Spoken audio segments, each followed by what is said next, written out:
Geography of iMovie 11. We're going to open up iMovie here.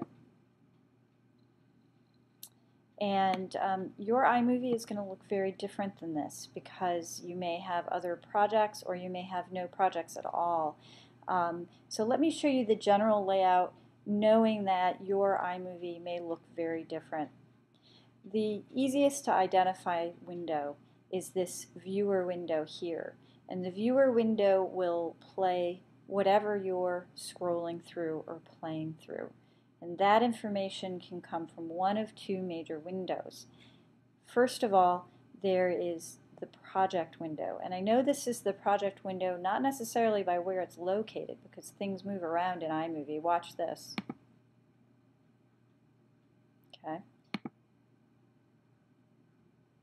This is the default setup in the sense that they put the project window up above. But I know because it says project window right there. Okay. Now the project window, if we were going to use a kitchen analogy, the project window is the place where you're sort of the bowl where you're mixing up all of the different ingredients, photos, audio, video, to create your new wonderful creation. And since I'm in the project window, when I scroll through this clip, this video clip, we're going to see it playing in the viewer window. Now the second major window is the events window.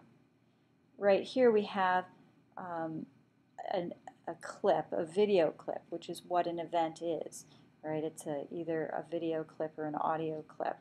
And right now we can also see my event library. That actually might not be visible when you first open your program. But essentially your event library you can envision as your pantry for video.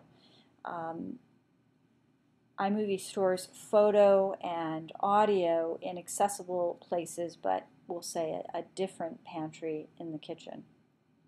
So here you'll see my last video import. You see my Macintosh hard drive, which right now is open, but if I click the arrow, it can close. And then you'll see iPhoto videos. So these are videos shot with a still camera that iPhoto recognized as a series of photos to create a video, and these are video clips from different years.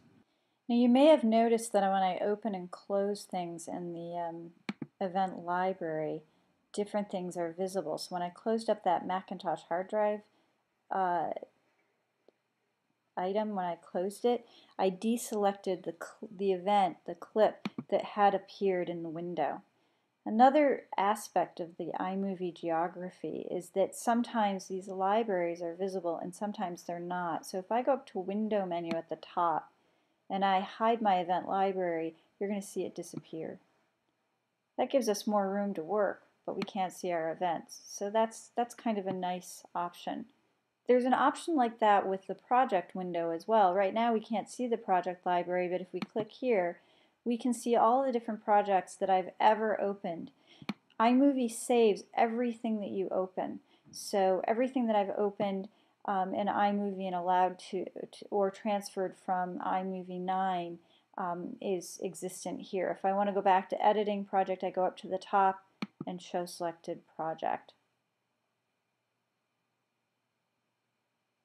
Some of the other items you might want to be aware of in iMovie 11 include this toolbar that runs across the middle.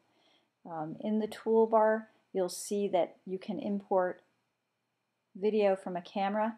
You can switch your events and projects window, which I'm going to go ahead and do now because advanced video editing software actually usually puts what it calls its timeline, the equivalent of the project window, down below. You also have in this window some other tools that we're not going to use much right now, recording a voiceover. We'll show you that another time. And also the crop, rotate, and Ken Burns effect. These are things that I'll go into in more depth later. We're going to skip over to the ones that are most relevant right now. Right here, you have actually a button where you can turn the audio skimming on and off. So as I skim through the video in either the project window or the events window, if you watch those bars on the right, you can actually see what's going on and you can hear what's going on.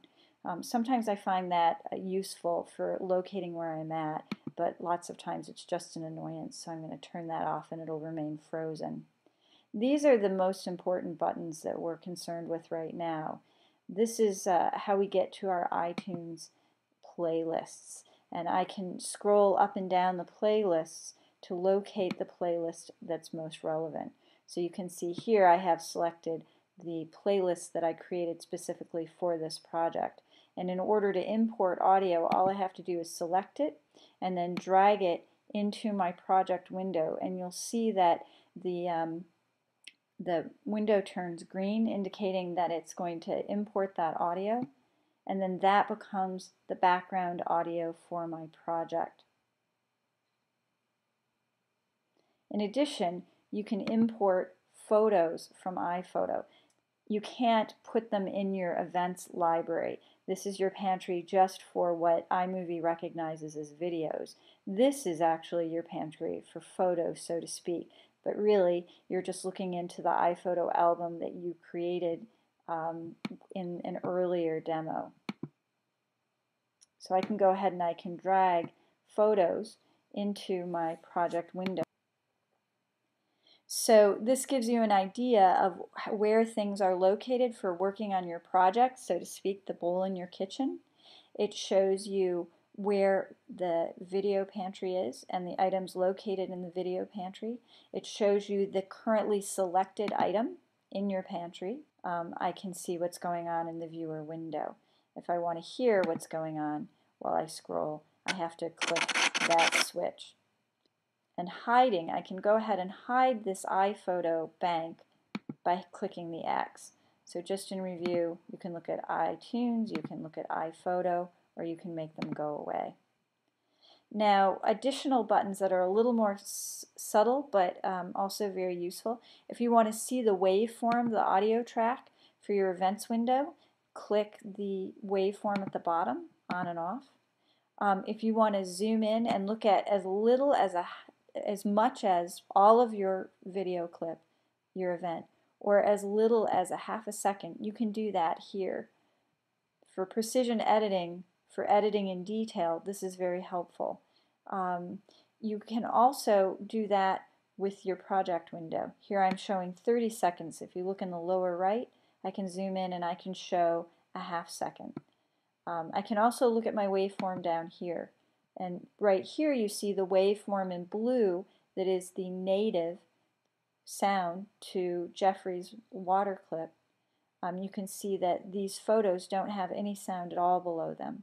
There's another way to get a little better picture of what's going on in terms of size, adjustments of sizes of windows. If you look here sort of in the middle of the screen, the left side of your toolbar, there's a slider that allows you to adjust the size of the thumbnails. So that can also be very, very helpful in setting up your windows.